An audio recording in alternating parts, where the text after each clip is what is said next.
that dog, once it sensed death, could have killed. Sure, I'm with you. I get Once you, a dog gets blood, it will go and kill something else. It's like if a dog kills a lamb, it will go for others. It's not safe to be near. Okay. Yes.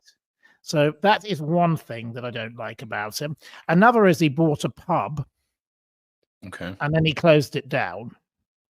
And, you know, he ruined a community asset near Henley-on-Thames. He lives in a thatched cottage, which weirdly I'd written about before because it had been in Inspector Morse sequel Lewis.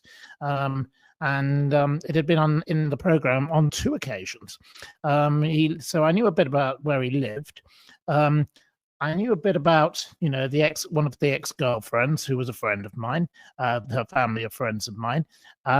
He is somebody who seems to be able to get himself around here, there, and everywhere. But, you know, what was particularly awful about Russell Brand was in October 2008, he decided to go on his radio program with Jonathan Ross. And it was pre-recorded, and they shared lewd messages they left about Andrew Sack, the actor, who was an elderly man, his granddaughter, Georgina Bale. And Georgina had been a girlfriend of Russell Brand. And there were so many complaints from the BBC. The BBC were ultimately fined £150,000 for airing these disgusting, despicable calls. And in November, the BBC Trust said the phone calls were a deplorable intrusion with no editorial justification. And at this point, you have to ask, why did the BBC continue to be involved with this horrible, horrible man? Subsequently, you know, Jonathan Ross and him did radio programs again, 2010. That's 2 years later. So even after he destroyed this poor grandfather and upset him immensely and this poor lady, he got away with that. You know, Noel Gallagher is always appearing with him in that kind of era. HarperCollins published all his books. James Corden, you know, that great friend of Prince Harry, another lovely, reliable one. He had a thing called Bookie Wookie. And then, amazingly, he had Russell Brand's Trickster Tales. And I think this is a perfectly suitable thing for his legacy, isn't it? Trickster Tales, the Pied Piper of Hamelin. Yep, he is a bit like that, isn't he? He's an unpleasant man. And that's how I see him. He's a bit sick. And Lucy Mangan from The Guardian said of the book, the Trickster Tales, the on-brand brand needs to be noticed. Is there on every page his unwillingness to get out of the way of the story, tripping the reader up at every turn. And then recently, you know, he tried to sell what was called a magic amulet, which was against Wi-Fi. He was accused of scientific fakery. This is the kind of thing, etc., etc. We could give many more examples of this. I think the man is a stain on humanity. He is awful and vile. Yeah, I think those are some, you know, those are very much points from a sort of a point of view that not many of us would get a look into. You know what I'm saying? Now, when it comes to these charges, Matthew, these are quite serious charges. Yeah. Very serious charges, and of course he is innocent until he's proven guilty of any of these charges. But of course, before 2023, there were many other allegations. I can read out a few of those for you. Please do. You know, in 2006, in an interview, Danny Minogue, who is a lovely lady and you know, delightful sister of the wonderful Kylie, wonderful parents, lovely people. I met them at Blake's Hotel on many occasions. Fabulous people. I miss Blake's Hotel very much. Sadly, a place closed down for the moment. You'd have loved it there. It was the place where everything happened. But anyway, that's for another day because we don't have much time. But she claimed she was SA harassed by him in the interview. He was a bit of a vile predator. I certainly don't think he's cured his SA addiction. She said he wouldn't take no for an answer throughout the whole interview. He kept making shocking remarks I can't even repeat. In the same year, also, Vanessa Feltz said he wanted to have it off with her or her daughters, and she was deeply offended. 2007, he rang up Jimmy Savile and called and promised to bring his attractive manager, who Savile asked he'd prefer to wear nothing, and he thought this was hilarious. This is very sick, you know. He associates with all sorts of bizarre people, and he thinks that, you know, behaving in this fashion is funny. Yes, he claims his addiction has been cured now, and I'll come to that later. But you know, in his latest video, he bangs on about the Lord and Jesus and all the rest of it, you know, and after being in the river, and I'll come to all of that. But you know, he then, the same year, he branded Lorraine Kelly, a word that begins with S and ends with T, with an L for a second letter, which is disgusting, and he touched her thigh, and she was appalled. And Lorraine is one of the most lovely ladies you'd ever meet. Lorraine is fabulous. They got gobbled. She's an icon. She is an icon. Lorraine Kelly is an icon. Lady. And, you know, I last saw her at the premiere of Mamma Mia some years ago, and there was a man who owned the film studio, and he said to me, "What language is that lady speaking in?" And he couldn't understand a word she was saying. She and I laughed about it later. So we had a great time. I've always had great fun with Lorraine. Yeah. Lorraine is a lovely lady. And everybody, you know, there was a recent interview in The Guardian with her because she's promoting her first novel, which is about an island in Orkney. So everyone should buy Lorraine's novel. I can't remember the name of it, but Lorraine, you know, the interview in The Guardian, the interviewer said, you know, walked in and said, you know, "Hello, nice to see you. I remember meeting you 25 years ago." She has like the same memory as Margaret Thatcher in that, you know, she remembers everything. She's an encyclopedia, and she's fabulous. And this Russell Brand should never have upset her. That's appalling, because she doesn't complain about people normally. So that's evidence against him for a start. Sure. 2006 to 2008, there were 5 complaints of SA misconduct and unprofessional workplace behavior. So there are a lot of allegations. Then in 2014, an ex-girlfriend, Jordan Martin, alleged that he assaulted her at the Lowry Hotel in Salford, Manchester, which is a place I've stayed in myself. SA again, physical and emotional abuse, etc., etc. I could go on with many more examples, but, you know, this is a man who I don't think he's a man. I think he's a mouse, actually. You know, he couldn't even handle his dog when it was attacking a wallaby. He's not a man. He's a menace. And whatever happens, you know, he was charged with, there were charges against him allegedly in LA in 2010 for battery, 2012 attacking a paparazzo. You know, there's all the drug use stuff, which, you know, he openly admits. I thought it was most funny that in 2010 he played Dr. Nefario in Despicable Me.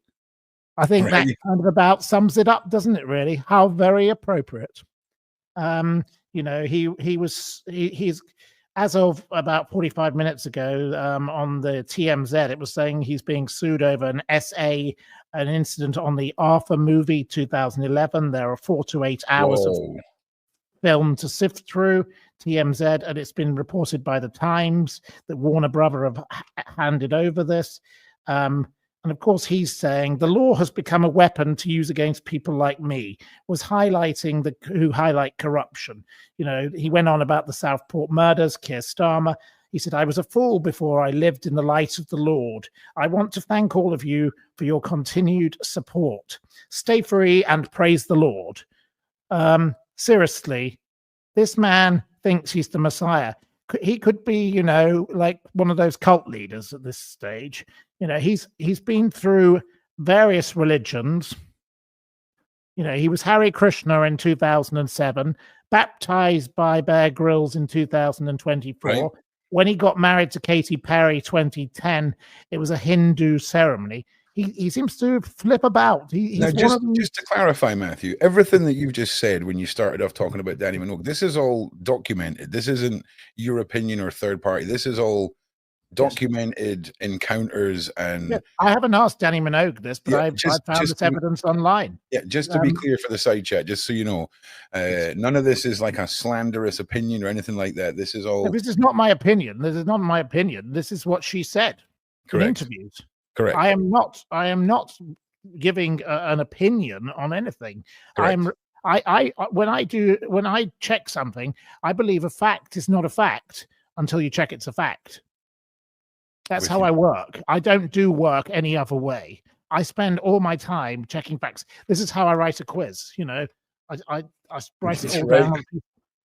I spend hours researching things. Methodical. My notebooks are like this. You know, I have hundreds of notebooks. My life is writing things down. I do mind maps of everything. Yeah. I'll find you one. You know, that's how I work. I'm just well, that's what I'm saying, Matthew. You're methodical in your methods.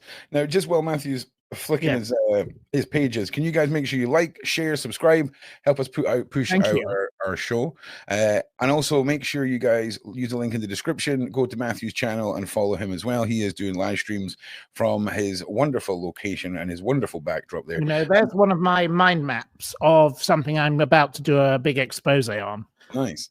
Can I just ask a crooked scheme that involves financial crookedness? But I won't tell you what it is yet, but I'll tell you later.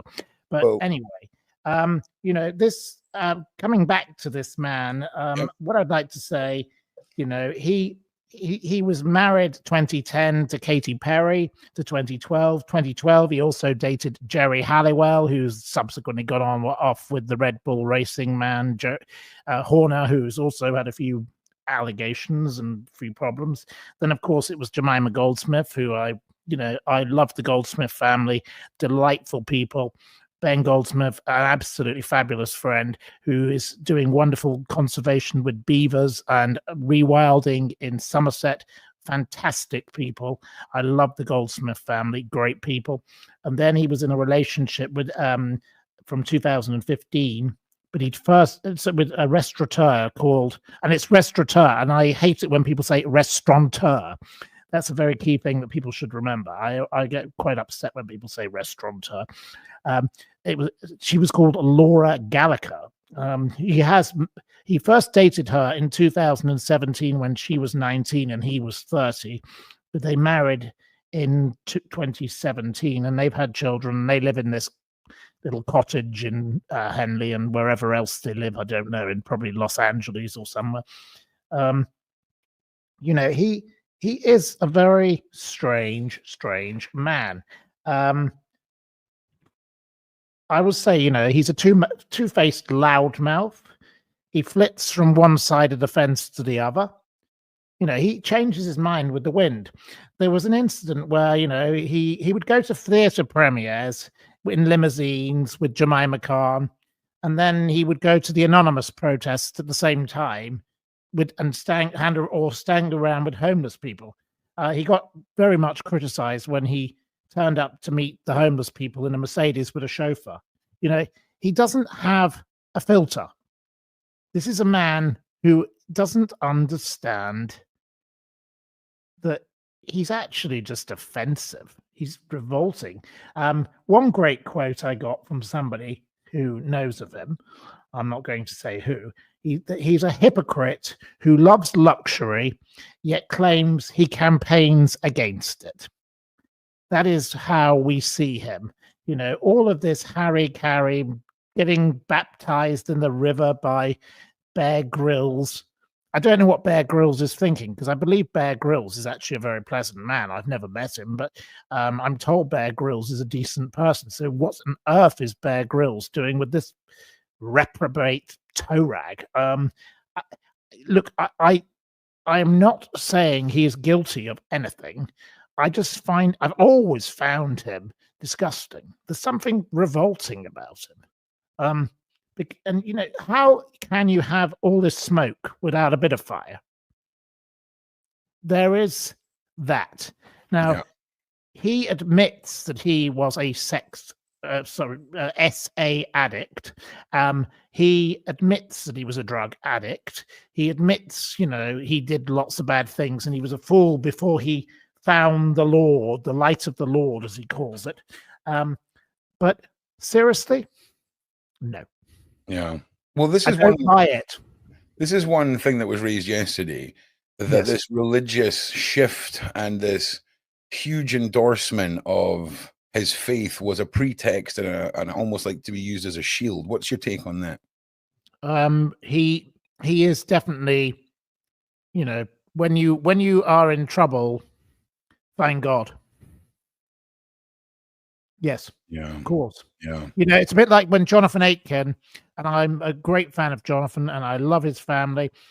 Jonathan is now a vicar, but Jonathan Aitken was a British cabinet minister. Jonathan said when he sued the Guardian, he lied in court and he was sent to prison because he committed perjury. And he could have been prime minister. He was, he was considered to be a great man, and he lived in a wonderful house in Westminster, and he was one of the Beaverbrook family, who owned the Daily Mail, and he could have been prime minister. But Jonathan said, I'm suing you with the sword of justice and the shield of truth. And that's what brought him down. And this man, he could similarly be treated the same. But Jonathan was actually a decent man, and Jonathan found religion whilst he was in jail. And